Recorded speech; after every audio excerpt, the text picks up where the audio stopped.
tweets. That's all it took to trigger the most chaotic, mind-bending liquidation event in crypto history. Markets didn't just dip, they imploded. Billions vanished in minutes. Some called it the worst day ever for digital assets. Others, a once-in-a-generation buying opportunity. But before we get to who's right, let's break down exactly what happened. It wasn't just crypto that collapsed. After Donald Trump's tweets, the entire global market began to unravel. The S&P 500 nosedived off a cliff from 6,750 down to 6,550 inches after hours trading.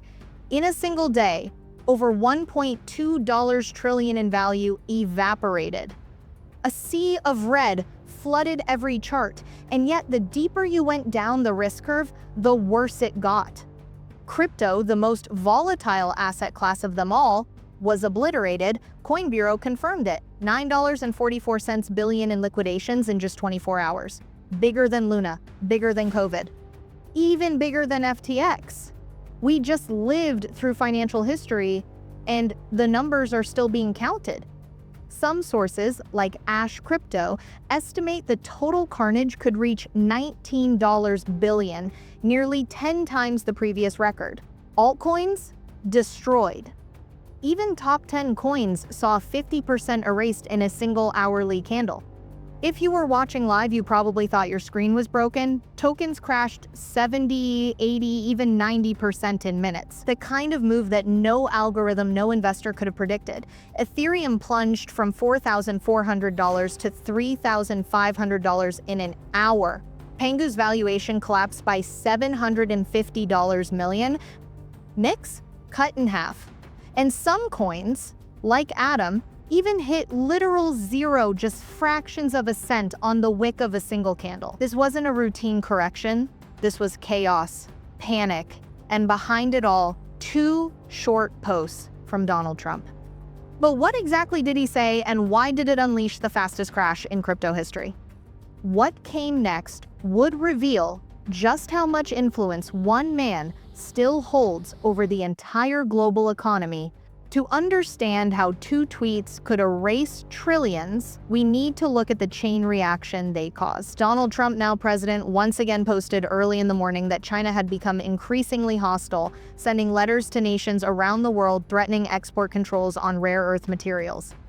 These aren't just any resources, they're the backbone of modern technology, everything from electric cars to semiconductors. Trump warned that these restrictions would clog the markets, and for investors holding risk assets like crypto, that single phrase was a red flag. When liquidity gets clogged, money flees fast. Then came the second tweet.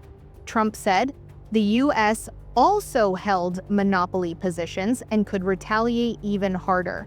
But this time, he wasn't bluffing.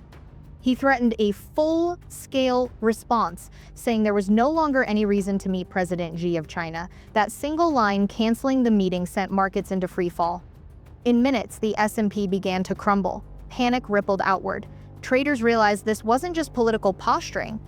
Trump announced a 100% tariff on all Chinese goods starting November 1st, alongside export controls on critical software. It was economic warfare. Within 40 minutes of those tweets, the S&P wiped out another $1.2 trillion in value. The shockwaves hit crypto immediately. Every algorithm, every trading bot, every over-leveraged position started collapsing in sync. It wasn't just a sell-off, it was a chain reaction. To understand why it hit crypto so hard, you have to think of the global financial system like a pyramid. At the top, you have cash, safe, stable, boring. Then bonds, real estate, stocks.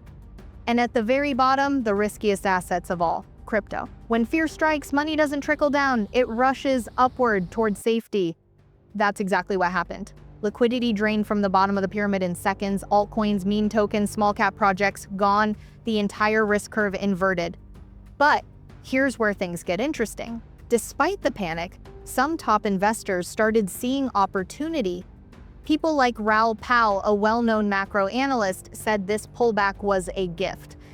He called it near impossible to buy during the crash. The liquidity vanished too fast, but he believes this moment will mark the start of something big. Others, like Virtual Bacon, echoed that view. When everyone's panicking, it's usually the best time to enter. Luke Belmar even said it bluntly, "Buy the dip with all of your cash, it's easy money." Still, others warned that what we were seeing wasn't random chaos, that this event, this liquidation cascade, might not have been entirely natural. Because as the dust began to settle, some patterns started to look very suspicious. And when investigators looked closer, what they found suggested something much darker than just panic in the markets. What happened next sent shockwaves through the entire crypto community. Overnight, Bitcoin's price began to plunge. In less than 48 hours, it accumulated over 30,000 Bitcoin, worth nearly $2 billion during the crash. The question everyone's now asking is simple. Was this a trap or a signal of what's coming next? Hit subscribe right now and make sure your notifications are on, because when the truth drops, you'll want to be ahead of everyone else.